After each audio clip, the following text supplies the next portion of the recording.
ബോംബെയിലുള്ള എല്ലാ വിശുദ്ധന്മാർക്കും നാസിക്കിൽ നിന്നും എന്റെ ക്രിസ്തീയ വന്ദനം അറിയിക്കുന്നു. जल्दी से जल्दी आने वाला प्रभु यीशु मसीह के मधुर नाम से सभी प्रियजनों को बॉम्बे कलीसिया के भाइयों को नासिक कलीसिया से प्रेम का वंदना. വളരെ നാളുകൾക്ക് ശേഷമാണ് നമുക്ക് ഇനി ഒരുമിച്ച് കൂടി വരുവാനും ദൈവവചനം പങ്കുവയ്ക്കുവാനും ഒരു അവസരം കർത്താവ് നൽകിയത്. और ये बहुत समय के बाद है प्रभु ने इस तरह हमें इकट्ठा कर संगति करने के लिए प्रभु ने मौका दिया. കഴിഞ്ഞ നാളുകളില് എനിക്കുണ്ടായ ക്ഷീണാവസ്ഥയില് നിങ്ങളെല്ലാവരും ആത്മാർത്ഥമായി പ്രാർത്ഥിച്ചു. അതിനെല്ലാം കർത്താവ് നിങ്ങളെ ധാരാളം അനുഗ്രഹിക്കട്ടെ എന്ന് പ്രത്യേകം പ്രാർത്ഥിക്കുന്നു. और गए महीने में जब मेरा तबीयत खराब होते समय में मुझे मालूम पड़ा था किस तरह मुंबई कलीसिया ने मेरे लिए प्रार्थना किया. इसके लिए प्रभु की ओर से मैं धन्यवाद देता हूँ और आपको मसीह में मैं याद करके धन्यवाद करता हूँ. वो കർത്താവ് എല്ലാവരും ആത്മീയമായ ചൈതന്യം പ്രാപിച്ച് കർത്താവിൽ പുഷ്ടിപ്പെടുവാൻ അതെല്ലാം ഇടയാകട്ടെ എന്ന് പ്രാർത്ഥിക്കുന്നു.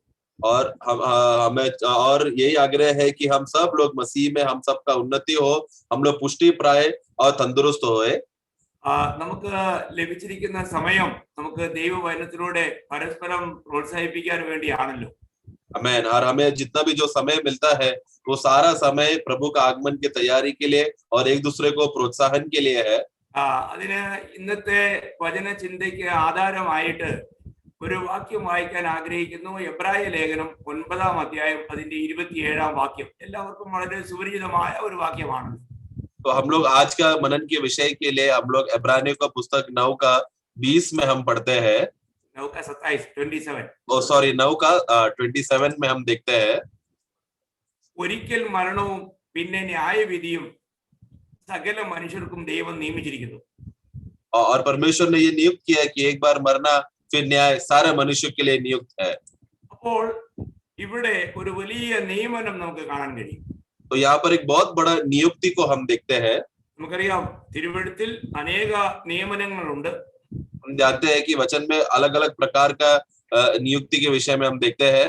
അപ്പോൾ ഹല്ലേലൂയ ദൈവമക്കളായ നമുക്ക് പിന്നെ 1 തെസ്സലോനിക്കർ 3:3 നമ്മൾ കഷ്ടം അനുഭവിക്കുവാൻ നിയമിക്കപ്പെട്ടിരിക്കുന്നു എന്ന് എഴുതിയിട്ടുണ്ട്. अगर हम लोग पहला तेसलोनिका 3 का 3 में अगर हम पढ़ेंगे तो वहां पर हम देखते हैं कि कष्ट सहने के लिए हमें नियुक्त किया है करके उस वाक्य में हम पढ़ते हैं. അപ്പോൾ അവിടുത്തെ നിയുക്തി വിശുദ്ധന്മാർക്ക് കഷ്ടം അനുഭവിക്കുവാനുള്ള ഒരു നിയമനമാണ്. तो वहां पर जो नियुक्ति या फिर ठहराया जाने के विषय में अगर हम देखा जाए तो कष्ट सहने के लिए है या क्लेश सहने के लिए है करके हम पढ़ते हैं.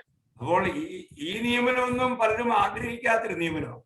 ये एक ऐसा नियुक्ति है, ये एक ऐसा बात ठहराया गया जो बहुत लोगों को पसंद नहीं है, उसके लिए जाने को मन नहीं करता. എന്നാല് ക്രിസ്തുയേശുവിൽ വിളിക്കപ്പെട്ട എല്ലാവർക്കും ഈ നിയുക്തി ബാധകമാണ്. परंतु मसीह में बुलाए हुए हर एक विश्वासी लोगों के लिए ये नियुक्ति जो है अनिवार्य है. ഇന്നിപ്പം അനേകരും പിന്നെ പ്രസംഗിക്കാറുണ്ട് ക്രിസ്തുവിൽ വിശ്വസിച്ചു കഴിഞ്ഞാൽ എല്ലാ കഷ്ടങ്ങളും മാറും, എല്ലാ വേദനകളും മാറും, എല്ലാ ദുഃഖങ്ങളും മാറും എന്നൊക്കെ പറഞ്ഞുകൊണ്ട് മറ്റൊരു വിശേഷം ജനത്തോട് അറിയിക്കുന്നുണ്ട്. आज हम देखते समय में मसीह धर्मों में मसीह लोगों में जो खास रूप में लोग क्या बोलते हैं कि प्रचार ये इस प्रकार प्रचार किया जाता है कि जो कोई मसीह में आ गया अभी उनको कष्ट नहीं है, क्लेश नहीं है, तकलीफ नहीं है बोलकर इस तरह का एक अलग रीति का एक सुसमाचार लोगों को बताते हैं. അങ്ങനെയുള്ള വാർത്തകൾ കേൾക്കാനാണ് ആൾക്കാർക്ക് കൂടുതൽ താല്പര്യവും. और इस प्रकार का बातें सुनने के लिए लोगों को बहुत दिलचस्पी रहता है. എന്നാല് ഇവിടെ തിരുവചനം പറയുന്നത് പിന്നെ കഷ്ടം അനുഭവിപ്പാൻ നാം നിയമിക്കപ്പെട്ടിരിക്കുന്നു എന്ന് നിങ്ങൾ തന്നെ അറിയുന്നുവല്ലോ. ഇതിനൊരു പ്രത്യേക ക്ലാസ് എടുക്കേണ്ട ആവശ്യമില്ല, ഇത് വിശുദ്ധന്മാർക്ക് തന്നെ അറിയാവുന്ന ഒരു വിഷയമാണ്. लेकिन यहाँ पर जब हम थिस्सलुनीक 3:3 में पढ़ते समय में यहाँ पर खास बात उठाकर कहता है कि तुम लोग इस क्लेश के विषय में सहने के लिए तुम सब लोग अपने आप ये जानते हो कि तुम लोग ये सब बातों के लिए ठहराए गए हैं. इस विषय में अधिक शिक्षण देने का जरूरत नहीं है क्योंकि ये बात हम जानते हैं. അപ്പോൾ നമുക്ക് നമ്മളെല്ലാവരും നമ്മള് ക്രിസ്തുവിൽ വിശ്വസിക്കുന്ന എല്ലാവരും നിയോഗം അല്ലെങ്കിൽ നിയമനം പ്രാപിച്ചവരാണ്. हाँ, परंतु हम देखते हैं कि मसीह में हम सब लोग हुए लोगों को एक नियुक्ति है. നമ്മൾ അതേ 1 തെസ്സലോനിക്കർ 5:10 വായിക്കുന്നുണ്ട്. നാം ഉണർന്നിരുന്നാലും ഉറങ്ങിയാലും തന്നോട് കൂടെ ജീവിക്കേണ്ടതിന് നമുക്ക് വേണ്ടി മരിച്ച നമ്മുടെ കർത്താവായ യേശുക്രിസ്തു മൂലം രക്ഷയെ പ്രാപിപ്പാൻ അത്രേ നിയമിച്ചിരിക്കുന്നത്. അവിടെയോ അവസാനം ഒരു നിയമനമുണ്ട്. उसका पहला तिस्सलुनीके 5 का 9 और 10 पढ़ेंगे। खाली 9 पढ़ना, हिंदी में 9 है। क्योंकि परमेश्वर ने हमें क्रोध के लिए नहीं, परंतु इसलिए ठहराया कि हम अपने प्रभु यीशु मसीह के द्वारा उद्धार प्राप्त करें। तो यहाँ पर भी ठहराया गया, यानी कि एक नियुक्ति को हम देखते हैं कि प्रभु यीशु मसीह के द्वारा हम उद्धार प्राप्त करें। അപ്പോൾ നമ്മുടെ ജീവിതത്തിൽ ഓരോ വിശുദ്ധന്മാരും അവരുടെ നിയോഗത്തെ കുറിച്ച് ശരിക്കും ബോധവാന്മാരായിരിക്കണം.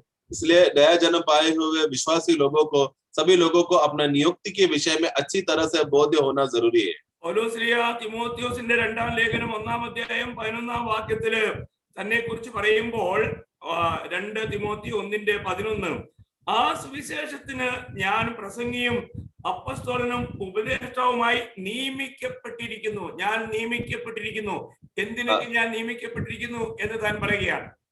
यहाँ पर 2 तिमोती और 1:11 में हम इस तरह पढ़ते हैं, जिसके लिए मैं प्रचारक और प्रेरित और उपदेशक भी ठहरा। हाँ, यहाँ पर पौलुस अपने विषय में वो कहता है कि किस रीति प्रभु का सेवा के लिए एक ठहराया गया है, यानी कि नियुक्ति प्राप्त किया हुआ व्यक्ति है। അപ്പോൾ നമുക്ക് നമ്മളെ കുറിച്ച് വ്യക്തിപരമായും കർത്താവിൽ വിളിക്കപ്പെട്ട എല്ലാവർക്കും തന്റെ നിയോഗത്തെ കുറിച്ച് നല്ല ബോധ്യം ഉണ്ടായിരിക്കണം. इसी तरह हर एक नया जन्म पाए और विश्वासी लोग जो प्रभु की ओर से बुलाए हुए लोग हैं, हर एक विश्वासी लोगों को प्रभु ने उनके विषय में क्या उनको नियुक्त किया है, किस बात के लिए ठहराया है, ये बात वो जानना जरूरी है। നമ്മള് അതേ അപ്പോസ്തലന്റെ ജീവിതത്തിലെ അനുഭവത്തോടുള്ള ബന്ധത്തിൽ അപ്പോസ്തല പ്രവൃത്തി 22-14 വാക്യം വായിക്കുമ്പോൾ 22:14 हाँ, प्रेरितों का कार्य उसका 22-14 में वही प्रेरित पौलुस के बारे में हम इस तरह हम देखते हैं। അനന്യാസ് പൗലോസിനോട് പറയുന്ന ഒരു പ്രത്യേക കാര്യമുണ്ട്. अनन्यास यहाँ पर पौलुस को कहने वाला एक खास बात है, അപ്പോൾ അവൻ എന്നോട് നമ്മുടെ പിതാക്കന്മാരുടെ ദൈവം നിന്നെ തന്റെ ഇഷ്ടം അറിയുവാനും നീതിമാനായവനെ കാണുവാനും അവന്റെ വായിൽ നിന്നും വചനം കേൾപ്പാനും നിയമിച്ചിരിക്കുന്നു. അവനിൽ നിന്നും ഇവയെല്ലാം കേൾക്കാൻ നീ 14 पढ़ेंगे। കിട്ടിയോ? 22:14 यस 14। तब उसने कहा, हमारे बाप दादाओं के परमेश्वर ने तुझे इसलिए ठहराया है कि तू उसकी इच्छा को जाने और उस धर्मी को देखे और उसके मुंह से बातें सुने। यहाँ पर भी हम देखते हैं ठहराने का विषय में, यानी कि पौलुस को नियुक्ति मिला है करके हम पढ़ते हैं। അപ്പോൾ നമുക്ക് നമ്മുടെ നിയമനത്തെ കുറിച്ച് രക്ഷിക്കപ്പെട്ട ദൈവമക്കൾ നിശ്ചയമായിട്ടും അതിൽ ബോധവാന്മാരായിരിക്കണം. इसके लिए हम जो उद्धार पाए हुए हम विश्वासी लोगों को हमारा नियुक्ति या किस बात के लिए हम ठहराए गए हैं, ये बात अच्छी तरह से जानना चाहिए। 1 തിമോത്തി 2-ാം അധ്യായം 7-ാം വാക്യത്തിൽ വായിക്കുന്നത് തക്ക സമയത്ത് അറിയിക്കേണ്ട ഈ സാക്ഷ്യത്തിന് വേണ്ടി ആ വിശ്വാസ സത്യവചനവും ഉപദേശിക്കാൻ നിയമിക്കപ്പെട്ടിരിക്കുന്നു എന്ന് വായിക്കുന്നു. वहां पर 2:7 अल्ले। हाँ, पहला तिमोती 2:7 में हम वहां पर पढ़ते हैं, मैं सच कहता हूँ, झूठ नहीं बोलता, कि मैं इसी उद्देश्य से प्रचारक और प्रेरित और अन्य जातियों के लिए विश्वास और सत्य का उपदेशक ठहराया गया। हाँ, यहाँ पर भी देखो वो ठहराया गया, यानी कि नियुक्ति प्राप्त किया है। അപ്പോൾ നമ്മുടെ ജീവിതത്തിൽ ഈ നിയമനം എന്നുള്ളത് വളരെ വിലപ്പെട്ട ഒരു കാര്യമാണ്. तो इस तरह हमारे जीवन में इस प्रकार हम नियुक्ति पाए हैं करके ये जो जानना बहुत जरूरी है। ദൈവം ആർക്ക് ഏത് നിലയിലുള്ള നിയമനമാണ് കൊടുത്തിരിക്കുന്നത് അവർ അത് പ്രാപിച്ചിരിക്കും. അവർക്ക് വേണ്ടി ദൈവം അത് നിവർത്തിച്ചിരിക്കും. आमीन। और परमेश्वर प्रभु ने जिस विश्वासियों को जिस बात के लिए उनको ठहराया गया है, जिस बात के लिए नियुक्ति दिया गया है, उस विषय में उनको चलाएगा और उनको रास्ता भी बताएगा। നമുക്കറിയാം ഇയ്യോബിന്റെ പുസ്തകത്തില് 23-ാം അധ്യായത്തിന്റെ 14-ാം വാക്യത്തിന്റെ ആദ്യ ഭാഗത്ത് നാം ഇങ്ങനെ വായിക്കുന്നുണ്ട്. इय्योब का पुस्तक उसका 23 का 14 का बी पार्ट में हम इस तरह हम देखते हैं। 14 का ए पार्ट में हम देखते हैं, എനിക്ക് നിയമിച്ചിരിക്കുന്നത് അവൻ നിവർത്തിക്കും. എനിക്ക് നിയമിച്ചിരിക്കുന്നത് അവൻ നിവർത്തിക്കും. जो कुछ मेरे लिए उसने ठाना है उसी को वो पूरा करता है। आमीन। അപ്പോൾ ഞാൻ ഇവിടെ പറയാൻ ആഗ്രഹിക്കുന്നു പറഞ്ഞാല് നമുക്ക് വേണ്ടി ഒരു നിയമനമുണ്ട്. ആ നിയമനം ഒരു കാരണവശാലും മാറ്റപ്പെടുകയില്ല. तो मेरा कहने का विषय यह है कि हम सभी लोगों के लिए प्रभु की ओर से एक नियुक्ति है, एक बात है जो प्रभु ने ठहराया है, वो बात को पूरा होगा। അപ്പോൾ നമുക്ക് വേണ്ടി ഇപ്പോൾ എന്റെ ജീവിതത്തിൽ ദൈവത്തിന് എന്നെ കുറിച്ചുള്ള എന്റെ നിയുക്തി എന്താണെന്നുള്ളതിനെ കുറിച്ച് നമ്മൾ ബോധവാന്മാരായിരിക്കണം. इसके लिए हमें मेरे विषय में प्रभु मेरे विषय में क्या बात को ठहराया है, क्या क्या बातें मुझको नियुक्ति देकर रखा है, उस बात का बोध मुझे अच्छी तरह से होना चाहिए। കാരണം രക്ഷിക്കപ്പെട്ടവരായ നാം എല്ലാവരും വളരെ ഉത്തരവാദിത്തമുള്ളവരാണ്. क्योंकि नया जन्म पाए हुए हम लोग जिम्मेदार लोग हैं। ഇന്ന് പല രക്ഷിക്കപ്പെട്ടവർക്കും അവരുടെ ഉത്തരവാദിത്തങ്ങളെ കുറിച്ച് ബോധവാന്മാരല്ല. आज बहुत से नया जन्म प्राप्त किए हुए लोगों को उनका जिम्मेदारी के विषय में देखे तो अच्छी तरह से वो लोग बोध्य नहीं है। നമ്മള് 1 കൊരിന്ത്യർ 4-ാം അധ്യായത്തിന്റെ 1-2 വാക്യം വായിക്കുമ്പോൾ पहला कोरिन्थी 4 का 1 और 2 जब हम पढ़ते हैं, നമ്മള് പിന്നെ നമ്മളെ കുറിച്ചൊരു നല്ല ഇത്, ഞങ്ങളെ ക്രിസ്തുവിന്റെ ശുശ്രൂഷക്കാരും ദൈവമർമ്മങ്ങളുടെ ഗ്രഹവിചാരന്മാരും എന്നിങ്ങനെ ഓരോരുത്തരും എണ്ണിക്കൊള്ളട്ടെ. ഗ്രഹവിചാരന്മാരിൽ അന്വേഷിക്കുന്നതോ അവർ വിശ്വസ്തരായിരിക്കണമെന്നത്രേ. मनुष्य हमें मसीह के सेवक और परमेश्वर के भेदों के भंडारी समझे, फिर यहाँ भंडारी में यह बात देखी जाती है कि विश्वास योग्य निकले। അപ്പോൾ നമ്മൾ നമ്മുടെ കാര്യവിചാരണയിൽ വിശ്വസ്തരാണോ എന്ന് നമ്മളോട് തന്നെ ചോദിക്കണം. तो हम हमारे भंडारी के विषय में हम लोग विश्वास योग्य है कि नहीं, ये बात हम अपने आप को पूछना है। നമ്മളിൽ ദൈവം ഒരു വലിയ ധനം നിക്ഷേപിച്ചിട്ടുണ്ട്. क्योंकि प्रभु ने हमारे अंदर एक बहुत बड़ा धन को हमारे अंदर रखा है। അതെന്താണ് ആ ദിവ്യ ധനമെന്ന് നിങ്ങൾക്കറിയാമോ? और वो क्या है वो दिव्य धन जो आपके अंदर है? അത് കർത്താവായ യേശു ക്രിസ്തുവിന്റെ കൃപയുടെ സുവിശേഷമാണ്.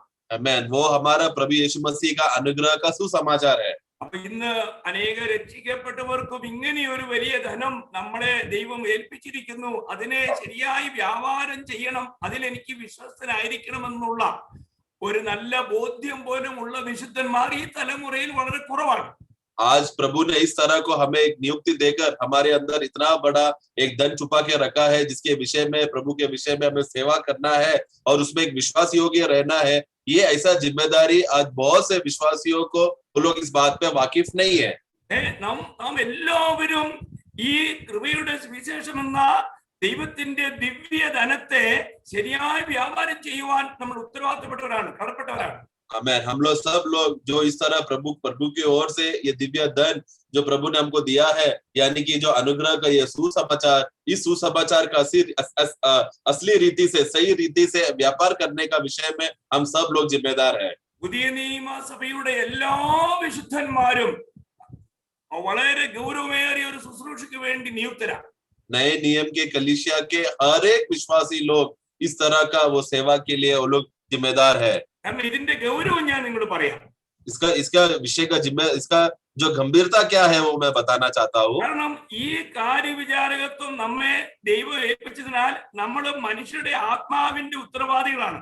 हाँ, क्योंकि प्रभु ने ये जिम्मेदारी हमको दिया है, तो इसके लिए हम दूसरे मनुष्यों का आत्मा के विषय में हम जिम्मेदार है।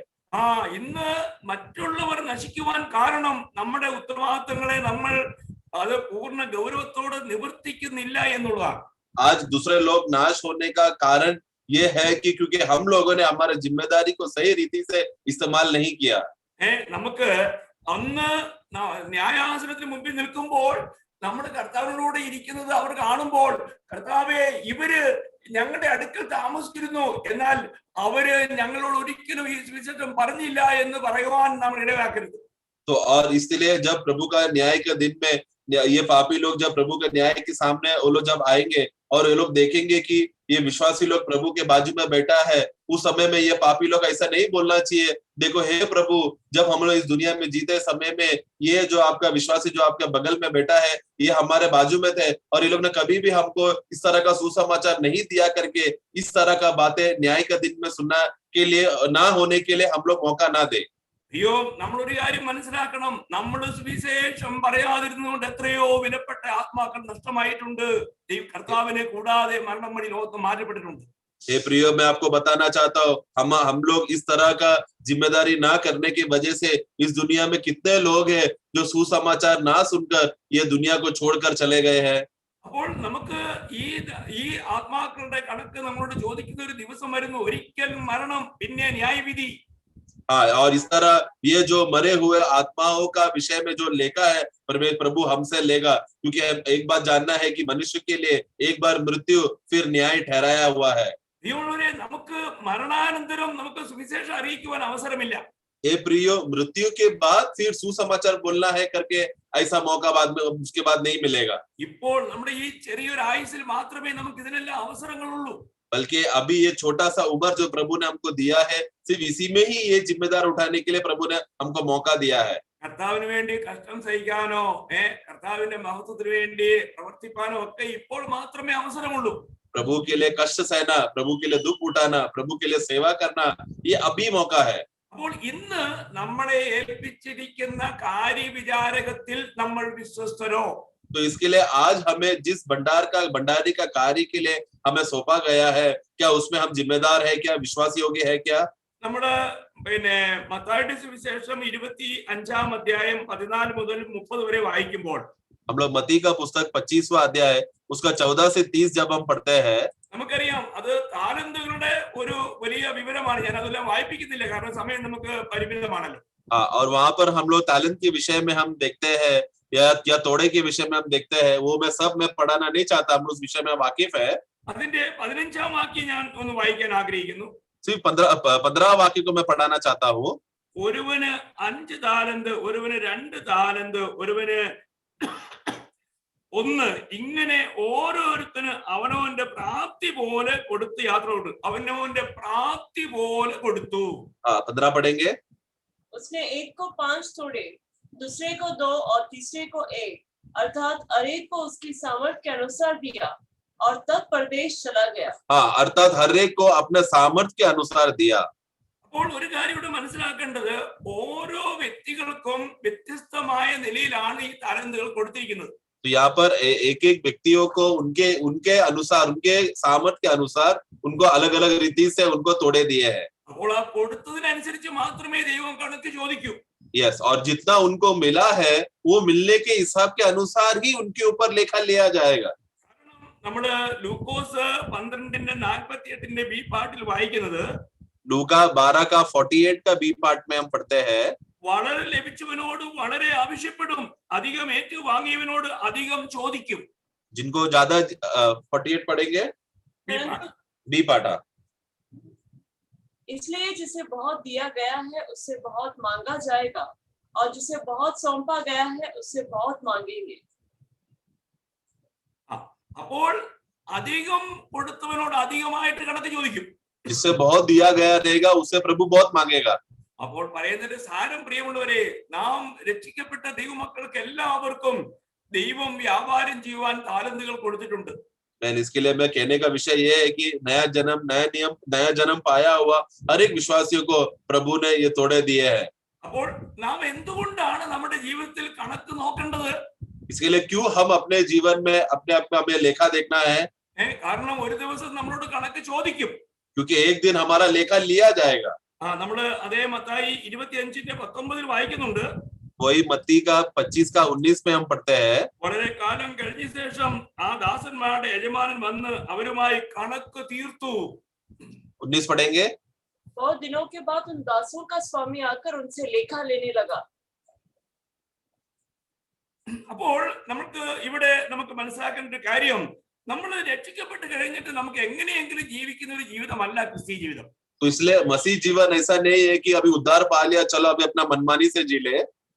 നമുക്ക് വളരെ ഉത്തരവാദിത്തങ്ങളുണ്ട്.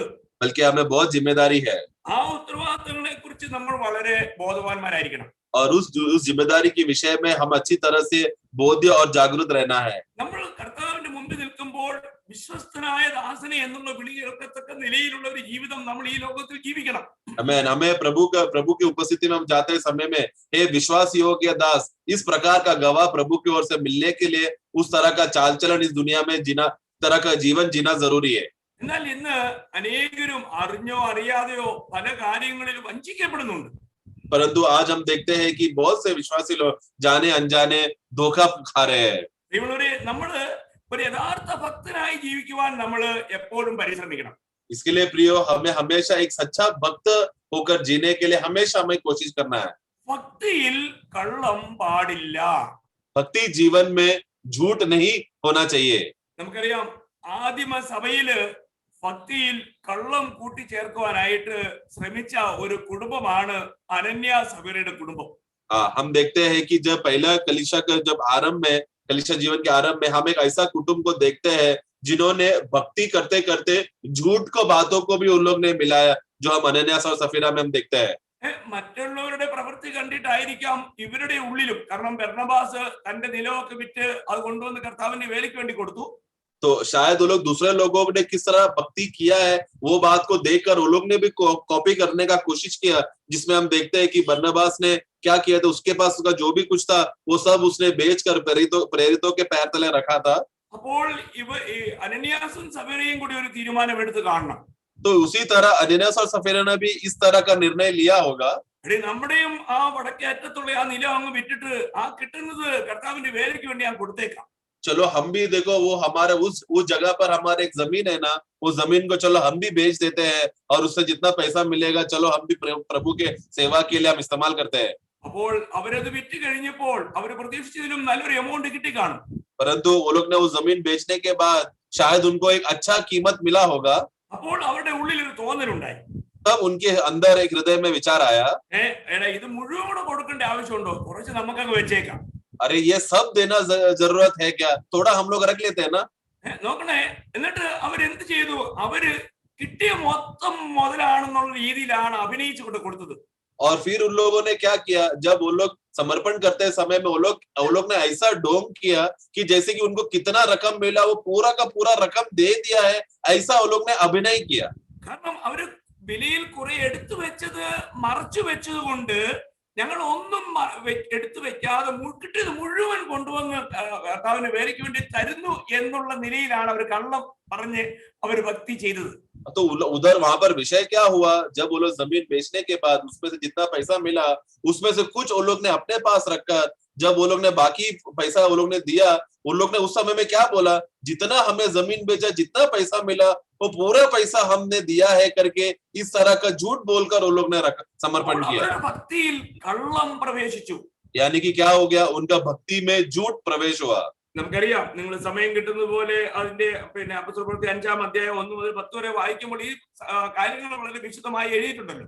आप लोग समय मिलते समय में आप लोगों को ये बात मालूम है, फिर भी समय मिलेगा तो प्रेरितों का कार्य 5वां अध्याय 1 से 10 वहां पर लिखा है। എന്നാൽ അതിന്റെ 3-ാം വാക്യത്തിൽ പത്രോസ് അനന്യാസിനോട് ചോദിക്കുന്ന ഒരു ചോദ്യമുണ്ട്.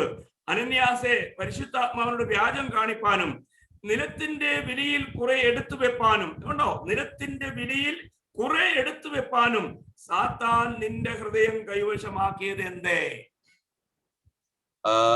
सॉरी अंजन सॉरी वहां पर प्रेरितों का कार्य 5वां अध्याय 5 का 3 पढ़ेंगे।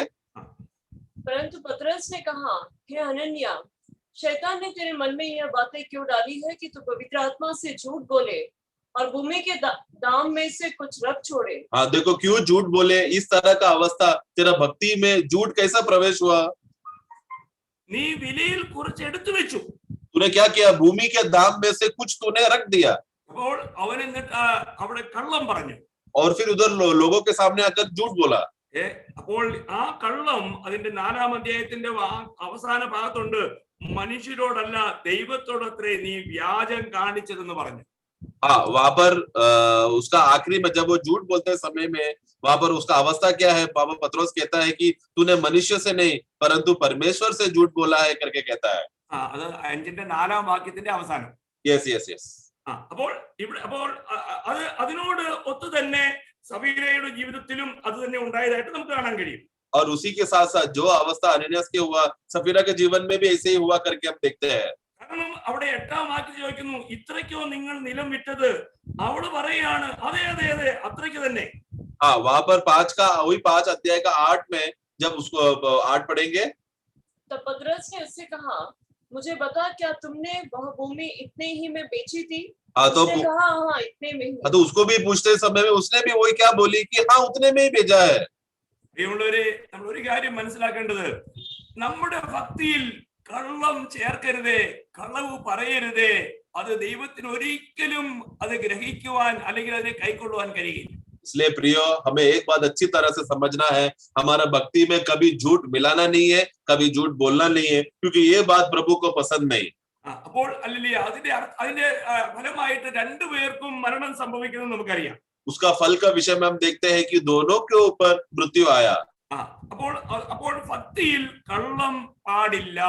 तो इस तरह भक्ति में झूठ नहीं होना, प्रवेश नहीं करना चाहिए. രണ്ടാമത് ഞാൻ അവിടെ പറയാൻ ആഗ്രഹിക്കുന്നത് ഭക്തിയിൽ അഭിനയം പാടില്ല. दूसरा बात मैं बताना चाहता हूँ कि भक्ति में अभिनय नहीं चाहिए, मिलाना नहीं चाहिए. അപ്പോൾ ഇന്ന് നമുക്കറിയാം, പിന്നെ അന്ത്യകാലത്തിന്റെ ലക്ഷണത്തില് 2 തിമോത്തി 3:5 പറയുന്നുണ്ടല്ലോ, അവര് ഭക്തിയുടെ വേഷം ധരിക്കും, അതിന്റെ ശക്തിയെ ത്യജിക്കും. हम लोग 2 तिमोथी 3:5 में हम लोग पढ़ते समय में अंतिम समय में दिखने वाला एक लक्षण जो है, वो लोग क्या करते हैं, वो लोग भक्ति में वो लोग वेश धारण करते हैं और उनका शक्ति को ठुकराते हैं. അപ്പോൾ ഇന്ന് ഭക്തിയുടെ വേഷധാരികൾ ധാരാളമുണ്ട്. എന്നാൽ അവർ അതിൽ എന്ത് ചെയ്യുന്നു? ഭക്തരാണെന്ന് അഭിനയിക്കുന്നവരാണ് പലരും. हम एक ऐसा जमाने में जी रहे हैं जहां पर लोग भक्ति का वेश वो लोग धारण कर आकर वो लोग बस भक्ति और बाहरी रूप से दिखाते हैं कि हम लोग बहुत बड़े भक्त है करके. അതിനൊരു ഉദാഹരണമാണ് കർത്താവിന്റെ കൂടെ നടക്കുന്ന ശിഷ്യന്മാരിൽ ഒരുത്തനായ ഇസ്കരിയോത്ത യൂദ.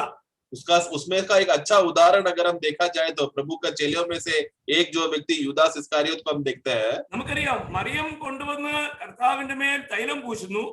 हम देखते हैं कि मरियम प्रभु के पास आकर वो सुगंधित इत्र प्रभु के पैरों में डालती है. ഇത് കണ്ടുകൊണ്ട് ഇസ്കരിയോത്ത യൂദ പറയുകയാണ്, ये देखकर यूदास इस्करियोत कहता है, ഈ തൈലം 300 വെള്ളിക്കാശിന് വിറ്റ് ദരിദ്രർക്ക് കൊടുക്കാഞ്ഞത് എന്ത്? ये जो इत्र है वो क्यों नहीं जो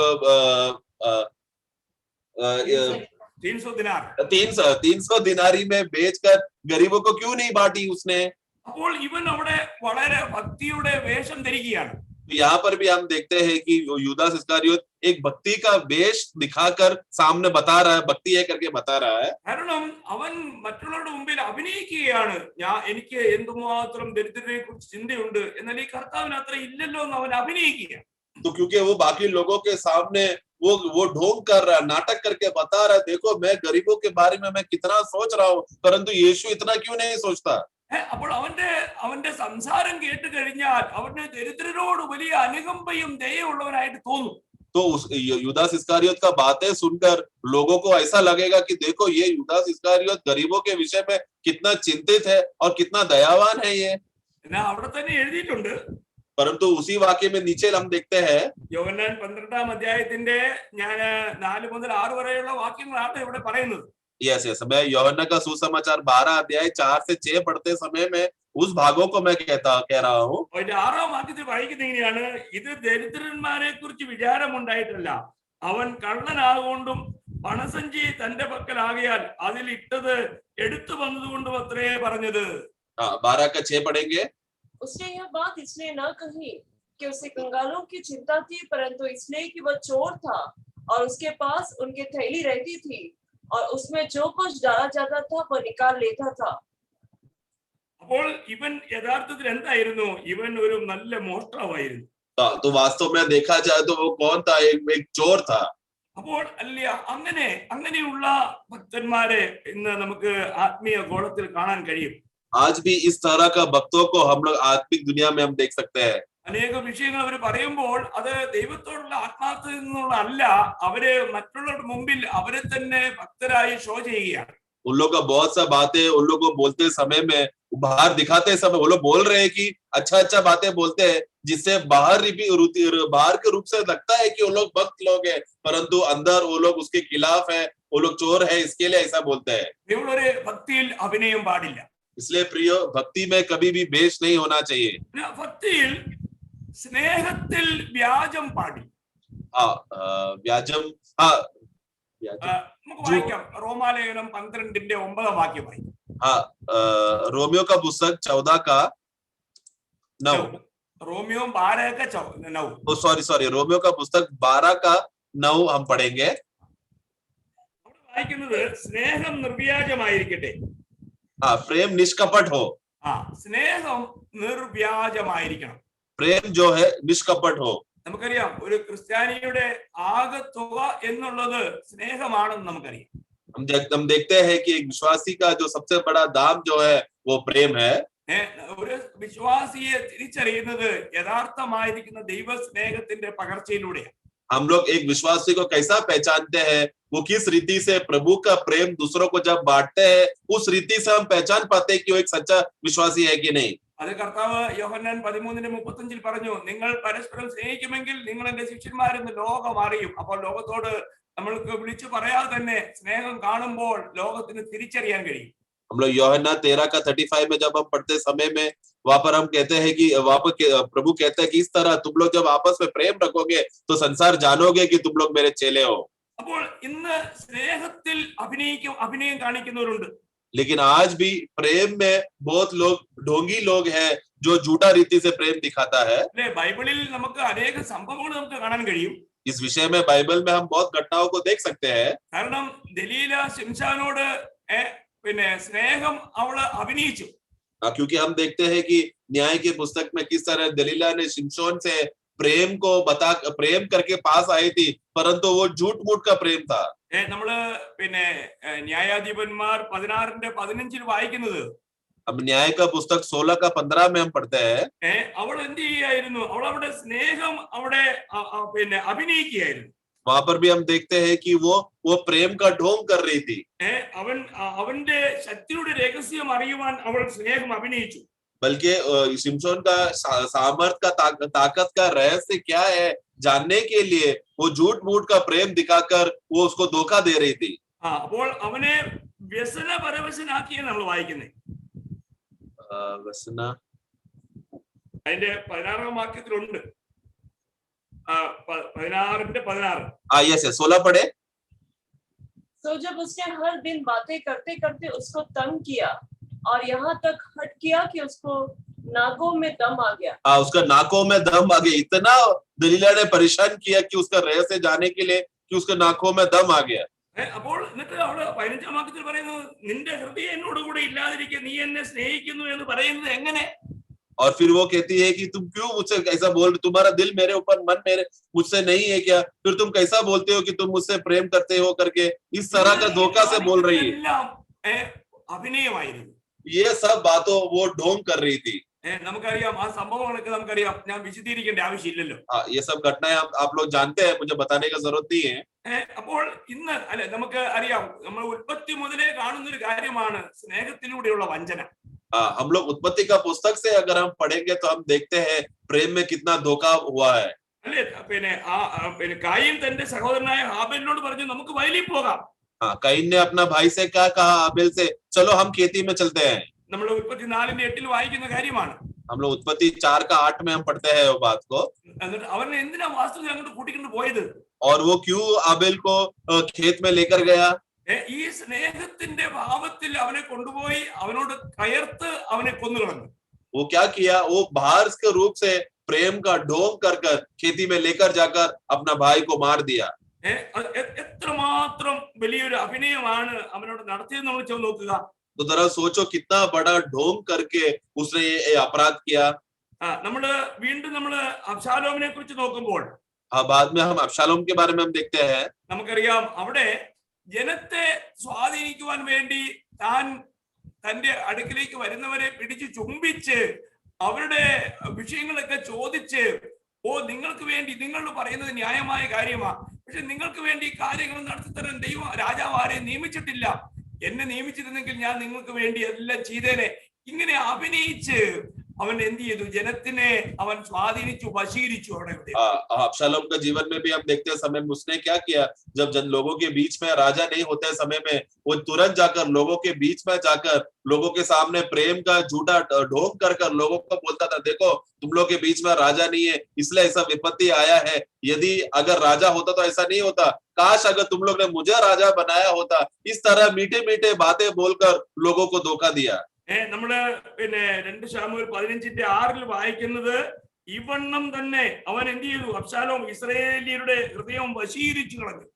इस तरह दूसरा शमूएल 15:4 में हम इस तरह हम पढ़ते हैं, सॉरी 15:6 में 6 पढ़े, और जितने इस्राएली राजा के पास अपना इस प्रकार इस्राएली मनुष्य के मन को हर लिया।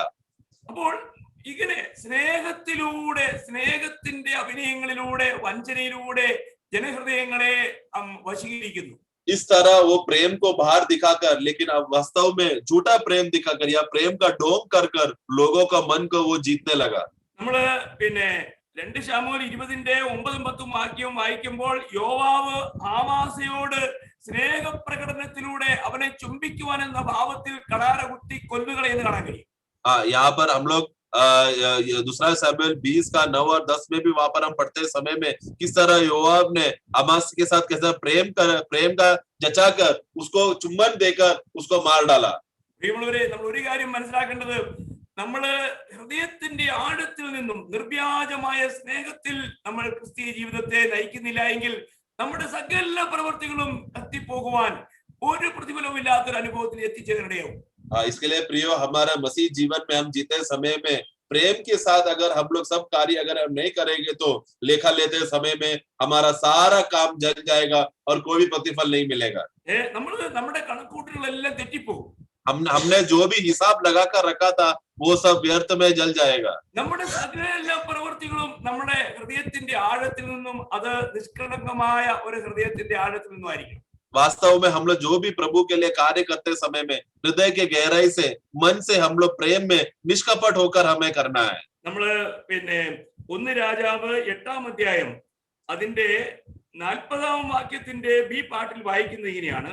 पहला राजा 8 का 40 उसका बी पार्ट में हम इस तरह हम पढ़ते हैं, നീ മാത്രമല്ലോ സകല മനുഷ്യരുടെ പുത്രന്മാരുടെയും ഹൃദയത്തെ അറിയുന്നത്. पहला राजा 8 अध्याय का 40 का बी पार्ट. हाँ, उसका सॉरी हिंदी में 39 है, 39 पढ़ेंगे. तू ही तो सब आदमियों के मन के भेदों को जानने वाला है. आमेन. അപ്പോൾ നമ്മൾ ഒരു കാര്യം മനസ്സിലാക്കേണ്ടത്, നമുക്ക് ദൈവത്തെ പ്രസാദിപ്പിക്കണമെങ്കിൽ നമ്മൾ ഹൃദയത്തിന്റെ ആഴത്തിൽ നിന്നും പ്രവർത്തിക്കണം. इसके लिए प्रियो, अगर हमें प्रभु को अगर हमें प्रसन्न करना है तो हृदय के गहराइयों से सच्चा रीति से निष्कपट से कार्य करना है. ഇന്നും എത്ര വിശുദ്ധന്മാർ ഈ കാര്യം അതിന്റെ ആഴത്തിൽ ഗ്രഹിക്കുന്നുണ്ട് എന്നുള്ളത് അറിഞ്ഞുകൂടാ. आज कितने पवित्र लोग ये बात को अपना गहराई से जानकर करते हैं, ये बात मैं नहीं जानता. നമുക്കറിയാം, ദാവീദ് തന്റെ ജീവിതത്തിൽ പറയുന്ന ഒരു സാക്ഷ്യമുണ്ട്. हम जानते हैं दाऊद ने एक गवाही दिया था. 1 ദിനവൃത്താന്തം 29-17 വാക്യത്തിന്റെ പല ഭാഗം. 1 ദിനവൃത്താന്തം 29-17 അതിന്റെ ആദ്യ ഭാഗം. हाँ, पहला इतिहास उसका 29 का 17 का शुरुआत का भाग में हम इस तरह हम पढ़ते हैं, എന്റെ ദൈവമേ, നീ ഹൃദയത്തെ ശോധന ചെയ്ത് പരമാർത്ഥതയിൽ പ്രസാദിക്കുന്നു എന്ന് ഞാൻ അറിയുന്നു. ഓ, എന്തൊരു നല്ല അറിവാ. हाँ, पढ़ेंगे. और हे मेरे परमेश्वर, मैं जानता हूँ कि तू मन को जांचता है और सिधाई से प्रसन्न रहता है. आमेन. അപ്പോൾ ഞാനിത് അറിയുന്നു. और मैं ये बात जानता हूँ. ദാവീദ് പറയുന്നു, എന്റെ ദൈവം എന്റെ ഹൃദയ പരമാർത്ഥതയിൽ മാത്രമേ പ്രസാദിക്കുകയുള്ളൂ, അതുകൊണ്ട് ഞാനിതെല്ലാം ഹൃദയ പരമാർത്ഥതയോട് മനഃപൂർവ്വമായി ചെയ്തിരിക്കുന്നു. इसके लिए दाऊद कहता है कि मैं मेरे परमेश्वर, मैं जानता हूँ कि तू मेरा मन को जांचता है और किस तरह सीधाई से तू प्रसन्न है. इसके लिए मैं जो भी कुछ करता हूँ मैं सीधाई से करता हूँ. അപ്പോൾ നമ്മുടെ ജീവിതത്തിൽ നമുക്ക് ദൈവസന്നിധിയില് ഇങ്ങനെ പറയുവാനൊരു പ്രാഗൽഭ്യം വേണം. इसी तरह हमें भी प्रभु के उपस्थिति में इस तरह का सच्चाई की बातें बोलने के लिए भी हमें भी हमारे जीवन में मौका होना चाहिए. നമ്മൾ ദൈവത്തിന്റെ ദൃഷ്ടിയിൽ എപ്രകാരമായിരിക്കുന്നു എന്നുള്ളത് നമുക്ക് നമ്മളോട് തന്നെ ചോദിക്കാം. हम लोग परमेश्वर के नजर में हम कैसे है करके ये बात हम अपने आप को ही पूछ ले. ഇന്ന് പലരും മറ്റുള്ളവരുടെ മുമ്പിൽ നല്ല പിള്ള ചമയുവാനായിട്ടാണ് പരിശ്രമിക്കുന്നത്. आज बहुत से लोगों दूसरे लोगों के सामने अच्छा है करके ये बात ढोंग करके जीते हैं. ഇവിടെ നമുക്ക് ദൈവത്തിന്റെ ദൃഷ്ടിയിൽ നാം എങ്ങനെ ആയിരിക്കുന്നു എന്ന് നമുക്കൊരു സ്വയശോധന കഴിക്കുന്നത് നന്നായിരിക്കും. परंतु हम लोग परमेश्वर की उपस्थिति में हमारा असली अवस्था क्या है, ये बात हमने जाने और अपने आप को परखे. നമുക്കറിയാം, ഹിസ്കിയാ രാജാവിനോട് യെശയ്യാവ് ചെന്ന് നീ മരിക്കാൻ പോവുക, നിന്റെ ഗ്രഹകാര്യം കുടുംബകാര്യം ക്രമത്തിലാക്കാൻ പറഞ്ഞപ്പോൾ ഹിസ്കിയാവ് കരഞ്ഞുകൊണ്ട് ദൈവത്തോട് പറയുന്നൊരു ഭാഗം നമുക്ക് 2 രാജാവ് 20-ാം അധ്യായത്തിന്റെ 1 മുതൽ 5 വരെ വായിക്കുമ്പോൾ കാണാൻ കഴിയും. हम लोग इसके राजा के विषय में हम देखते समय में किस तरह उसका मृत्यु निकट आएगा तेरे और तेरे घराने के घर में। इसलिए तू अभी इसके लिए वो जब चेतावनी जब उसको मिलते समय में किस तरह वो अपना जीवन को सुधार लाता है करके हम देखते हैं। पहला राजा 20 का 1 से 5 जब पढ़ते समय में वहां पर हमें मालूम पड़ता है। അപ്പോൾ ഇവിടെ പിന്നെ ആമോസിന്റെ മകനായ ഏശയ്യാവ് എന്ന് ഹിസ്കിയാവിനോട് പറയുകയാണ്, आमोस का बेटा जो यशायाह है वो आकर कहता है इसके राजा को, നിന്റെ ഗ്രഹകാര്യം ക്രമത്തിലാക്കുക, നീ മരിച്ചു പോകും. तेरा घर के बातों को तू सीधा सीधा सुधार ले, नहीं तो तू मर जाएगा। ഇത് കേട്ട ഉടനെ ഹിസ്കിയാവ് എന്ത് ചെയ്തു? ये सब सुनकर इसके राजा ने क्या किया? അതിന്റെ 2-3 വാക്യം उसका 2 और 3 में ഹിസ്കിയാവ് ചുവരിന്റെ നേരെ മുഖം തിരിച്ച് യഹോവയോട് പ്രാർത്ഥിച്ചു. 20ന്റെ 2 രാജാവ് 20ന്റെ 2-3. രണ്ട് राजा सॉरी दूसरा राजा 20 का 2 और 3 में है वो। അപ്പോൾ ഇവിടെ ഹിസ്കിയാവ് പിന്നെ ദൈവത്തോട് നിലവിളിക്കുകയാണ്. और यहाँ पर हम देखते हैं कि इसका राजा वो परमेश्वर की उपस्थिति में अपना चेहरे को देखकर वो जोर से चिल्लाता है। അതിന്റെ 3-ാം വാക്യത്തിൽ വായിക്കുന്നത് ഇങ്ങനെയാണ്, और तीसरा वाक्य में इस तरह हम देखते हैं, അയ്യോ യഹോവേ, ഞാൻ വിശ്വസ്തയോടും ഏകാഗ്ര ഹൃദയത്തോടും കൂടെ തിരുമുമ്പിൽ നടന്ന് നിനക്ക് പ്രസാദമായുള്ളത് ചെയ്തിരിക്കുന്നു എന്ന് ഓർക്കണമേ, ഓർക്കണമേ. അങ്ങനെ ചെയ്തു എന്ന് പ്രാഗൽഭ്യമുള്ളത് കൊണ്ടാണ് ദൈവത്തോട് അങ്ങനെ ഓർക്കണമേ എന്ന് പറഞ്ഞത്. 3 पढ़ेंगे। मैं विनती करता हूँ, स्मरण कर कि मैं सच्चाई और खरे मन से अपने को तेरे सम्मुख जानकर चलता आया हूँ। देखो ये बात बोलने के लिए इसके राजा के जीवन में ऐसा अवस्था हुआ था, इसलिए वो धैर्य से बोल पाया, हे प्रभु तू स्मरण कर, तू स्मरण कर। അപ്പോൾ ഇവിടെ അതിന്റെ 5-ാം വാക്യത്തിൽ വായിക്കുന്നുണ്ട്, ദൈവം പറഞ്ഞു, യഹോവ ഇപ്രകാരം അരുളിച്ചെയ്യുന്നു, ഞാൻ നിന്റെ പ്രാർത്ഥന കേട്ടു, നിന്റെ കണ്ണുനീർ കണ്ടു. और वहां पर वाक्य 5 में वहां पर उत्तर देता है कि हे मेरे बेटे, मैंने तेरा प्रार्थना सुना है और मैंने तेरा आंसू का मूल्यता को मैं समझाऊं। ഞാൻ നിന്റെ ആയുസ്സിനോട് 15 വർഷം കൂട്ടും. इसकी वजह से तेरा आयु में 15 वर्ष को मैं और बढ़ाऊंगा। അങ്ങനെ കൂട്ടിക്കിട്ടിയതൊന്നും അദ്ദേഹത്തിന് നന്നായിരുന്നില്ല എന്നുള്ള ചരിത്രം വായിക്കുന്ന നമുക്കറിയാം. और जब हम लोग आगे बढ़ते समय में इस रीति से 15 वर्ष बढ़ा के देने से उसको कुछ फायदा नहीं हुआ करके हम जानते हैं। എനിവേ അദ്ദേഹത്തിന് ഇങ്ങനെ പറയാനുള്ള പ്രാഗൽഭ്യം ഉണ്ടായി. लेकिन फिर भी मेरा विषय यह है कि वो इस रीति से धैर्य से वो प्रभु की उपस्थिति में बोल पाया। നമുക്ക് ദൈവത്തിന്റെ സന്നിധിയിൽ നമ്മുടെ ജീവിതത്തെ കുറിച്ച്, ഹിസ്കിയാവിന്റെ മകനായ മനേശയുടെ കാര്യം പോട്ടെ, എന്നാൽ നമ്മുടെ ജീവിതത്തെ കുറിച്ച് നമുക്ക് വ്യക്തിപരമായി ദൈവത്തിന്റെ സന്നിധിയിൽ പറയുവാനുള്ള ഒരു പ്രാഗൽഭ്യമുണ്ടോ? इसीलिए प्रियो, हम अपने जीवन की ओर हम देखें, दूसरों के जीवन में नहीं, इसके राजा या उनका बेटा मनेशा उनका जीवन को छोड़ो, हम अपने जीवन में इस रीति से प्रभु के सामने सीधे खड़े रहकर बोलने का क्या अवस्था हमारे अंदर है क्या? നമുക്കറിയാം, ഇയ്യോബിന്റെ ജീവിതത്തിൽ ഇയ്യോബ് വളരെ വ്യക്തമായിട്ട് പറയുന്ന ഒരു സാക്ഷ്യമുണ്ട്. हम लोग इय्योब का जीवन में देखा जाए तो अय्यूब भी एक अच्छा गवाह देता है। ഇയ്യോബ് 6:10 ബി പാർട്ടിൽ നമ്മൾ വായിക്കുന്നത് എങ്ങനെയാണ്? अय्यूब 6 का 10 का बी पार्ट में हम इस तरह हम देखते हैं, പരിശുദ്ധന്റെ വചനങ്ങളെ ഞാൻ നിഷേധിച്ചിട്ടില്ലല്ലോ. वहां पर शांति का परमेश्वर का पवित्र जन का वचन को मैंने कभी इनकारा नहीं। എത്ര വിലപ്പെട്ട ഒരു സാക്ഷ്യം പ്രിയമുള്ളവരെ, പരിശുദ്ധന്റെ വചനങ്ങളെ ഞാൻ നിഷേധിച്ചിട്ടില്ലല്ലോ. कितना बहुमूल्य गवाह है ये जब अय्यूब वो कहता है कि क्योंकि मैंने उस पवित्र के वचन को कभी मैंने इनकारा नहीं। മാത്രമല്ല ഇയ്യോബ് 31:33 താൻ പറയുന്ന ഒരു സാക്ഷ്യമുണ്ട്. उसी तरह अय्यूब का 31 का 33 में हम इस तरह हम देखते हैं, ഞാൻ ആദാമിനെ പോലെ ലംഘനം മൂടി വെച്ചില്ല. मैंने आदम के समान अपने अपराधों को छुपाया नहीं। നോക്കണേ, ഇന്നും എത്രയോ പേര് പ്രിയമുള്ളവരെ തന്റെ പാപങ്ങളെ മൂടി വെക്കുന്ന സ്വഭാവമില്ലേ? आज कितने विश्वासियों के जीवन में अपने अपराधों को छुपाने का स्वभाव उनमें है? അല്ലെ, ഞാനൊന്ന് ചോദിച്ചോട്ടെ, इसलिए मैं पूछना चाहता हूँ, നമ്മള് എന്നെ കേൾക്കുന്ന വിശുദ്ധന്മാരായ നിങ്ങൾ എത്ര നാളായി തന്റെ പാപങ്ങൾ ദൈവസന്നിധിയിൽ ഏറ്റുപറഞ്ഞ് മാനസാന്തരപ്പെട്ടിട്ട്? मेरे सुनने वाले में विश्वासियों को मैं पूछना चाहता हूँ कि आप लोगों को कितना समय हुआ, आखिरी बार कब आपने प्रभु की उपस्थिति में पूर्ण रीति से समर्पण करके अपना अपराधों के विषय में किया और अपराधों के विषय में मन फिराया? മാനസാന്തരപ്പെട്ടിട്ട് എത്ര നാളായി, എത്ര മാസമായി, എത്ര വർഷമായി? मन फिराकर कितना दिन हुआ, कितना महीना हुआ, कितना साल हुआ? ഇന്ന് പലരും തന്റെ ലംഘനങ്ങളെ മറച്ചു വെക്കുകയെ. आज बहुत लोग अपने अपराधों को छुपा रहे हैं। നമുക്കറിയാം, സദൃശവാക്യം 28:13 തന്റെ ലംഘനങ്ങളെ മറച്ചു വെക്കുന്നതിന് ശോഭം വരികയില്ല, ഏറ്റുപറഞ്ഞ് ഉപേക്ഷിക്കുന്നതിന് കരുണ ലഭിക്കും. हाँ, हम लोग नीति वचन प्रोवर्ब्स 28 का 13 28 का 13 में हम देखते हैं कि जो अपना अधर्म को छुपाता है उसको कभी भलाई नहीं होगा, बल्कि उसको जल्दी से उसको छोड़कर उसको अपराधों को मान लिया तो उसको भला होगा। ദൈവമക്കളെ, നമ്മുടെ ജീവിതത്തിൽ നമുക്ക് യഥാർത്ഥമായും ദൈവത്തിന്റെ സന്നിധിയിൽ നമ്മുടെ കുറവുകളെ, നമ്മുടെ തെറ്റുകളെ, നമ്മുടെ വീഴ്ചകളെ നമുക്ക് ഏറ്റുപറഞ്ഞ് യഥാർത്ഥമായും ദൈവത്തിൽ നിന്നും ഒരു വിശുദ്ധീകരണം, നീതീകരണം, ദൈവത്തിൽ നിന്നും നമ്മൾ രക്ഷിക്കപ്പെട്ടവരാണ്. എന്നാൽ നമ്മുടെ ജീവിതത്തിൽ കുറവുകൾ ഉണ്ടാകുന്നുണ്ട്, തെറ്റുകൾ ഉണ്ടാകുന്നുണ്ട്. അപ്പൊ നാം ഏറ്റുപറഞ്ഞ് ശരിയായ അനുതാപത്തോടെ, പശ്ചാത്താപത്തോടെ മാനസാന്തരപ്പെടുന്നുണ്ടോ? मैन इसके लिए हमें प्रभु की उपस्थिति में आते समय में अच्छी तरह से हमें प्रभु के चरणों में हमें गिरकर, जो प्रभु यीशु मसीह हमारा धार्मिकता है, हमारा पवित्रता है, ये तो सच है कि हमारा नया जन्म हो गया है, फिर भी हम लोग ने कितने बार हमारे जीवन में एक शुद्ध मन से, एक निष्कपट हृदय से अपने प्रभु की उपस्थिति में मन फिराया है। ഇന്ന് അനേകരുടെ ജീവിതത്തിലും അവർക്ക് ഒരു തകർന്ന ഹൃദയത്തോടെ തെറ്റുകളെ ഏറ്റുപറയുമ്പോൾ അല്ലെങ്കിൽ മാനസാന്തരത്തിന്റെ അനുഭവത്തിൽ ഒരു നുറുങ്ങിയ ഹൃദയത്തിന്റെ അനുഭവമില്ല. आज बहुत से विश्वासी लोगों को अपना अपराध या कोई गुनाह करते समय में प्रभु की उपस्थिति में आकर मैं एक गुनहगार हूँ बोलकर, इस तरह का बुरा कि मैंने ऐसा किया है बोलकर बिना हृदय टूटे, बिना रोए, इस तरह का बातें प्रभु के सामने कबूल नहीं करता।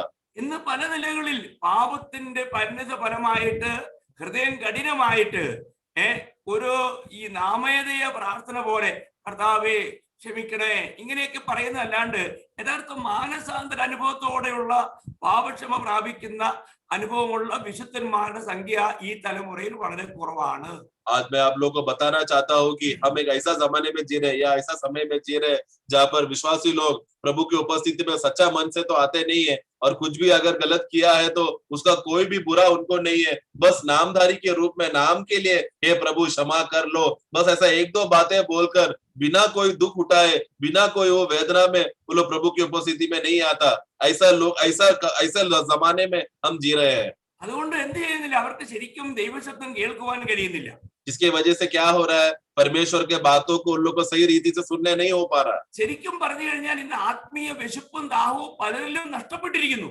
अगर सही रीति से बताया जाए तो आज बहुत से विश्वासियों के जीवन में आत्मिक विषय में भूख और प्यास कम होते जा रहा है। അവരെ തന്നെ ഒന്നും ശോധന കഴിക്കുന്നില്ല. वो लोग अपने आप को नहीं परख रहे। മാത്രമല്ല ഇനി എന്തെങ്കിലും കുറവുകൾ ചൂണ്ടിക്കാണിക്കുകയാണെങ്കിൽ അവരുടെ അവസ്ഥ മാറും. അവരുടെ അസലിയത്ത് സ്വഭാവം കാണിക്കും.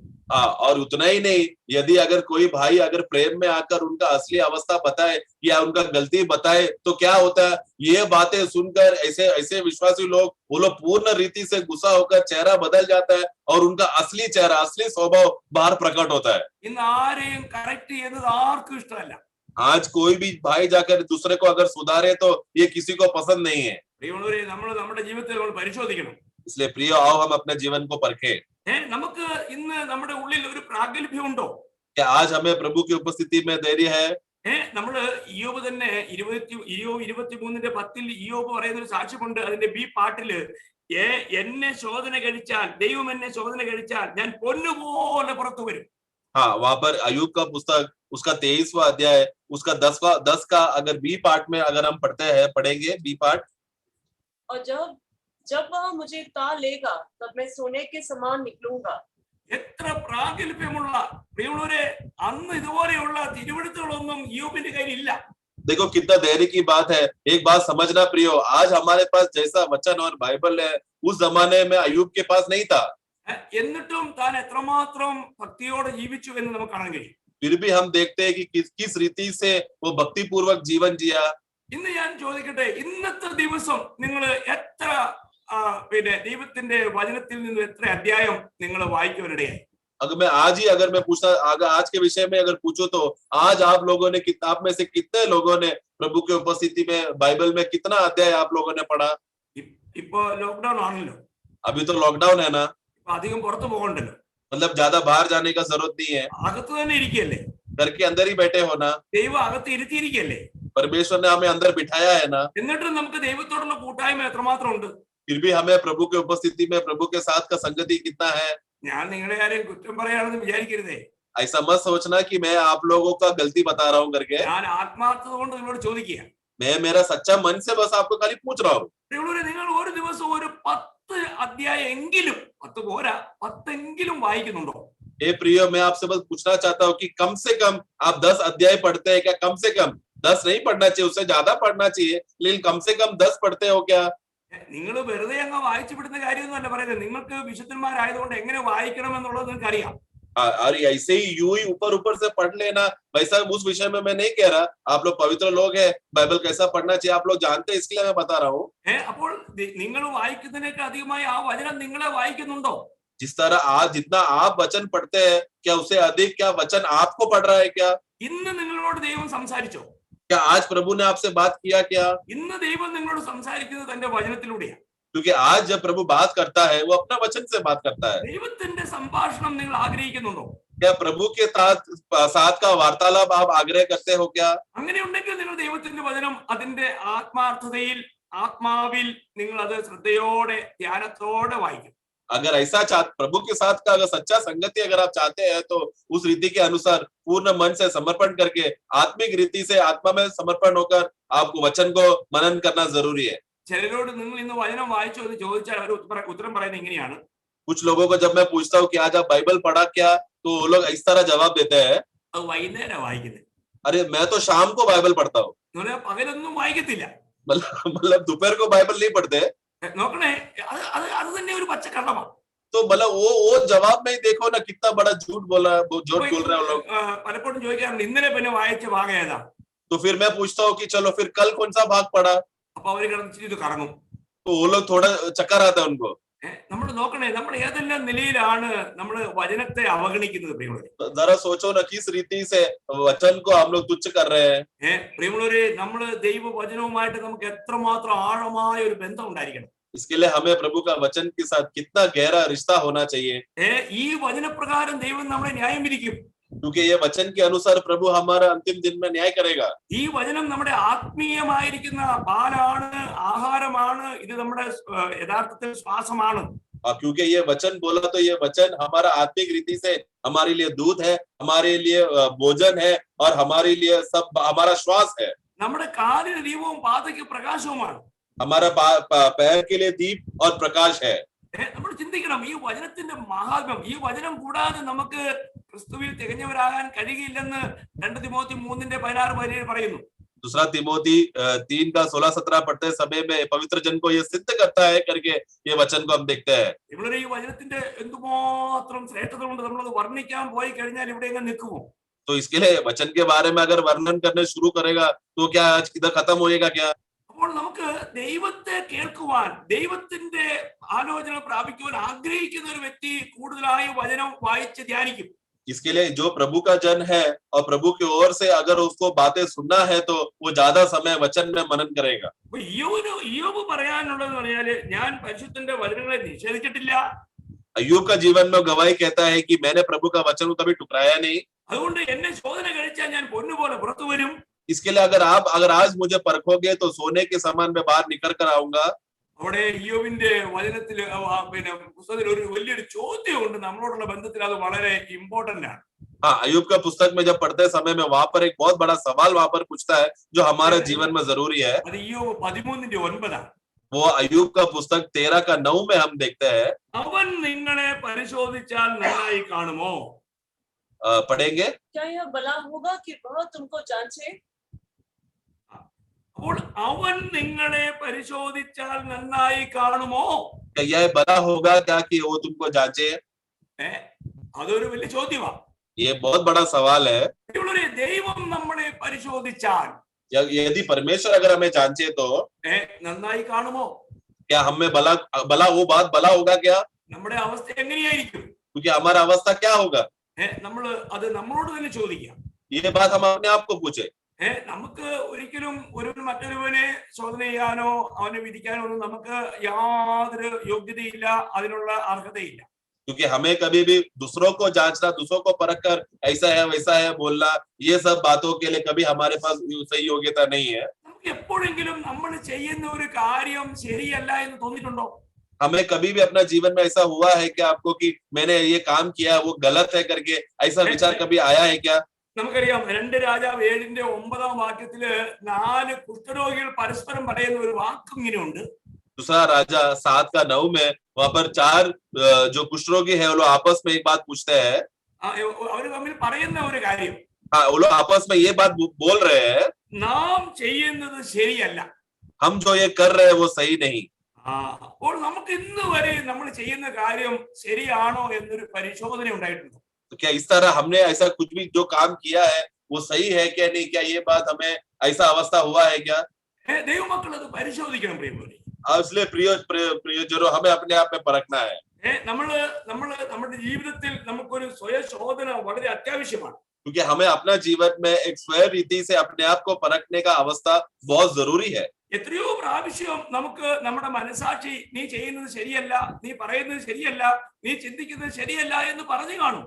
कितने बार विवेक ने हमारे जीवन में, हमारे विषय में, तुम जो सोच रहे हो, तुम्हारा जो चाल चलन है और जो तुम बोल रहे हो वो सही नहीं है करके कितने बार विवेक ने बोला होगा.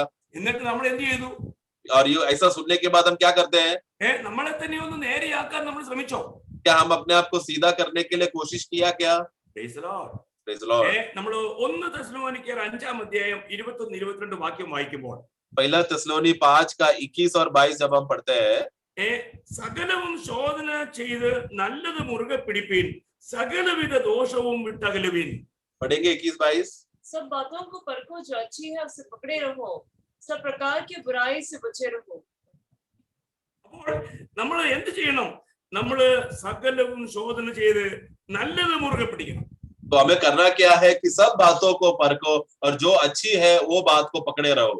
നമ്മുടെ ഹൃദയം പരിശോധിക്കുന്ന ദൈവത്തിന്റെ ദൃഷ്ടിയിൽ ഇന്ന് നമ്മുടെ ഹൃദയം എപ്രകാരമുണ്ട്? तो हमारा परमेश्वर जो हमारे हृदय को जांचता है वो जांचेगा तो हमारा अवस्था क्या रहेगा? നമുക്കറിയാം, തെറ്റ് ചെയ്ത ദാവീദ് ദൈവത്തോട് പ്രാർത്ഥിക്കുന്ന ആ പ്രാർത്ഥന നമുക്ക് എല്ലാവർക്കും സുപരിചിതമാണ്. हम लोग अच्छी तरह से जानते हैं, जब दाऊद ने गलती करने के बाद प्रभु की उपस्थिति में आकर प्रार्थना किया हुआ वो अवस्था को हम जानते हैं. നമ്മള് 51-ാം സങ്കീർത്തനത്തിന്റെ 10-ാം വാക്യത്തിന്റെ ആരംഭത്തിൽ വായിക്കുന്നു, ദൈവമേ നിർമ്മലമായ ഒരു ഹൃദയം എന്നിൽ സൃഷ്ടിക്കണമേ.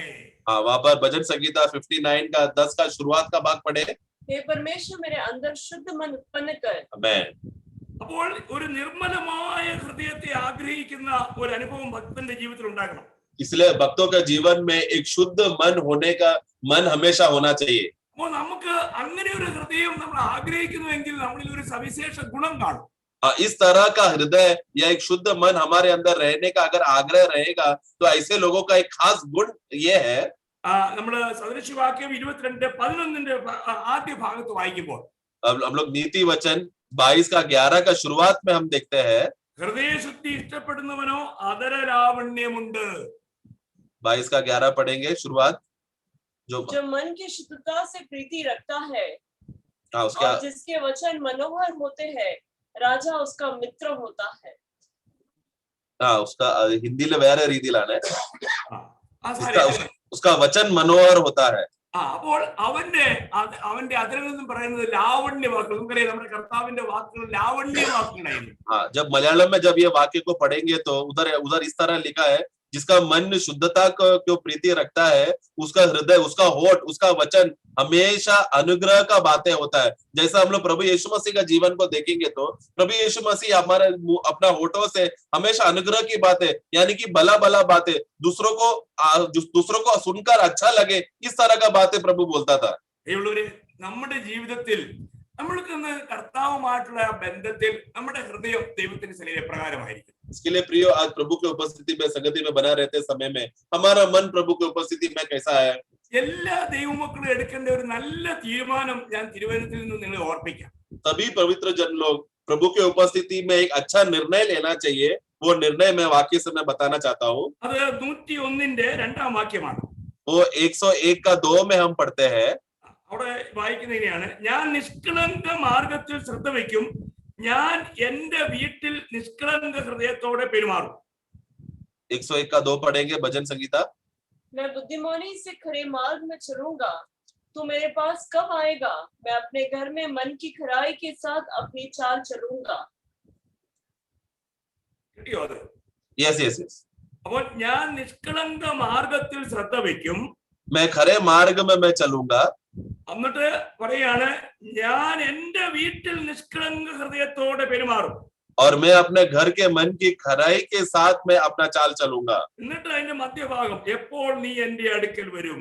और फिर उसका बीच का भाग में हम पढ़ते हैं कि तू मेरे पास कब आएगा।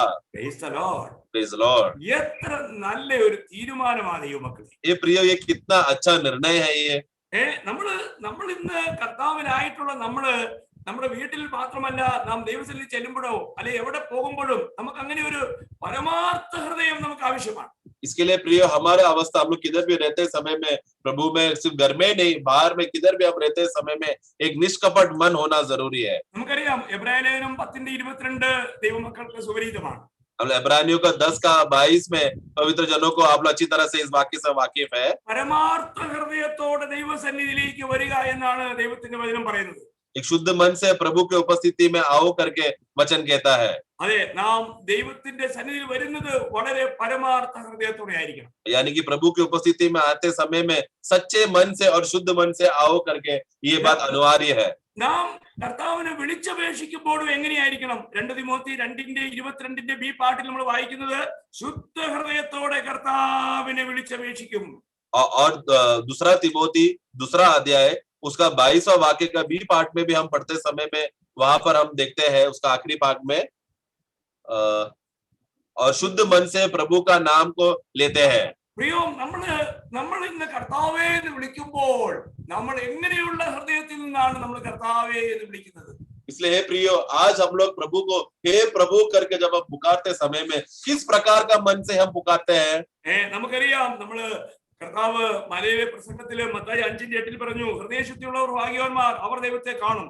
हम लोग मत्ती का पुस्तक उसका 5:8 में हम पढ़ते समय में प्रभु का वहां पर पहाड़ी उपदेश में प्रभु कहता है कि जिसका हृदय शुद्ध है वो धन्य है क्योंकि वो परमेश्वर को वो देखेंगे।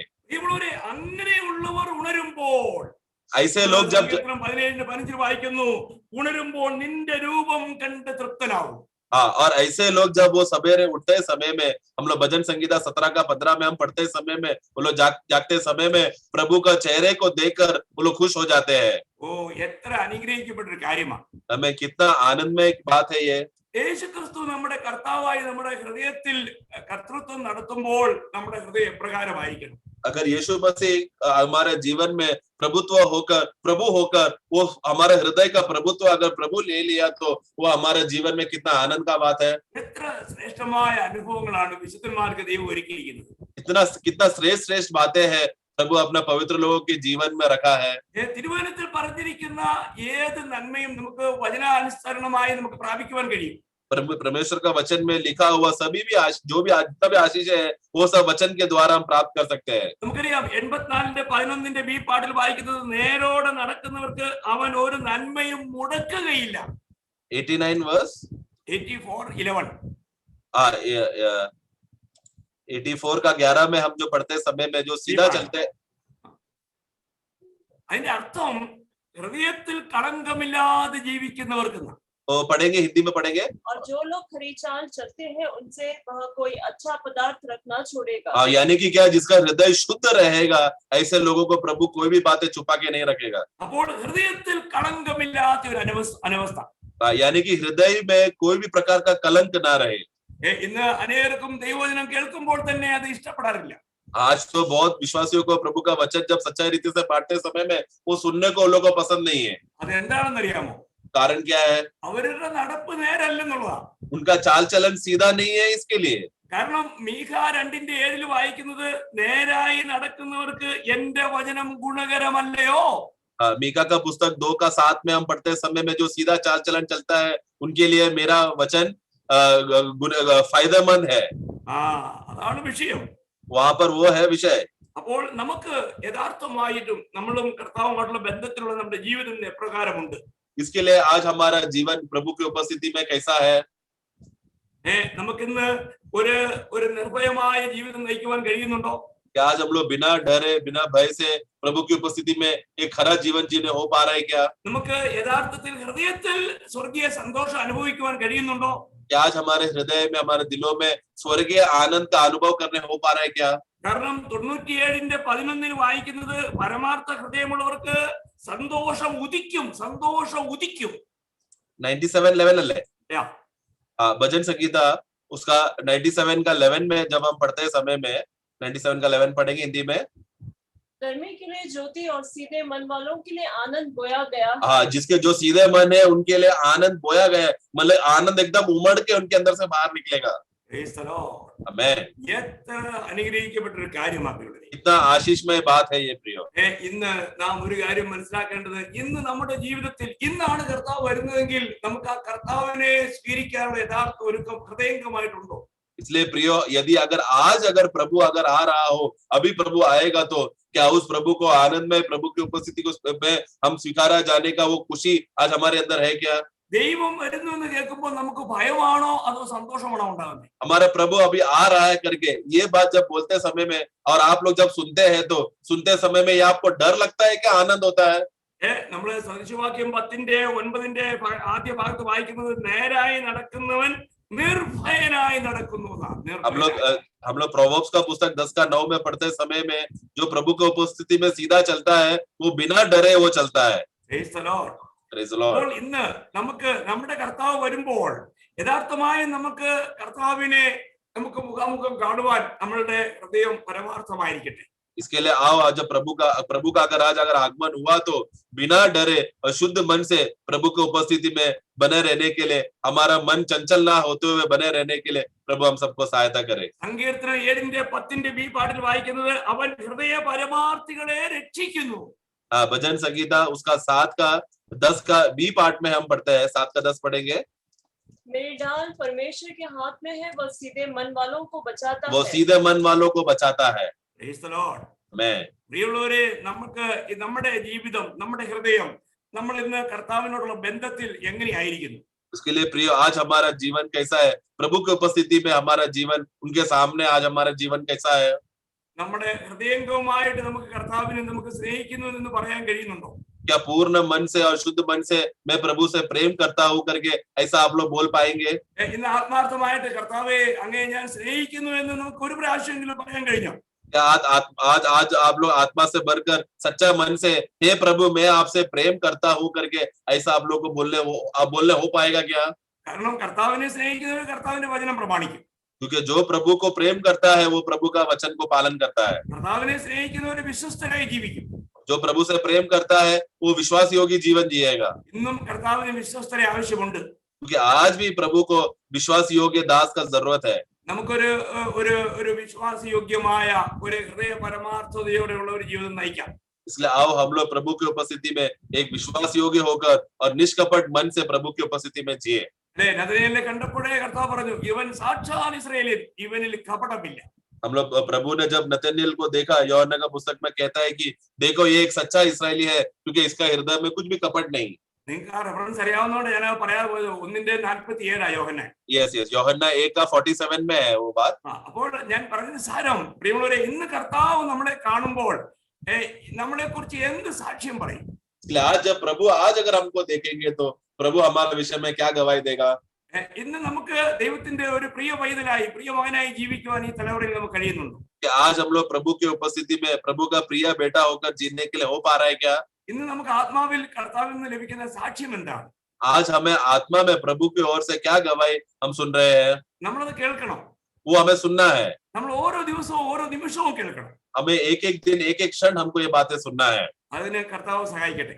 इस बात के लिए प्रभु हम सबको सहायता करे। ഓരോ ദിവസവും നമുക്ക് ആ കർത്താവിന്റെ കൂട്ടായ്മ അധികമായി വർദ്ധിക്കാം. एक एक दिन आओ हम लोग प्रभु का वो सच्चा संगति में हम लोग बढ़े। ആ അവിടുത്തെ സ്വരൂപത്തോട് നമ്മൾ അനുരൂപരായി തീർന്നുകൊണ്ടിരിക്കും. हम लोग सब लोग आओ उनके स्वरूप में अनुरूप होते जाए। അതെങ്ങനെ അംശമായിട്ട് ഇങ്ങനെ ആയിക്കൊണ്ടിരിക്കുകയല്ലേ? और वो अंश वो धीरे धीरे हो रहा है। അത് ഇന്നത്തെ ഈ ശുശ്രൂഷയിലൂടെയും അത് അനേകർക്ക് ആ നിലയിൽ വളരുവാൻ, വർദ്ധിക്കുവാൻ അത് സഹായകമായി തീരട്ടെ. और आज का ये सेवा में भी वचन के द्वारा जो सुनने वाले लोगों को, सभी लोगों को आज उसका लाभ हो जाए। കർത്താവ് എല്ലാ വിശുദ്ധന്മാരെയും ധാരാളമായി അതിന് സഹായിക്കട്ടെ. और प्रभु सभी पवित्र जनों को वचन के द्वारा सबको सहायता करे। കർത്താവിന്റെ വലിയ കൃപ എല്ലാവരും കൂടി ഇരിക്കും. प्रभु का बड़ा अनुग्रह आप सबके साथ बना रहे। Amen. Amen amen. Praise the Lord.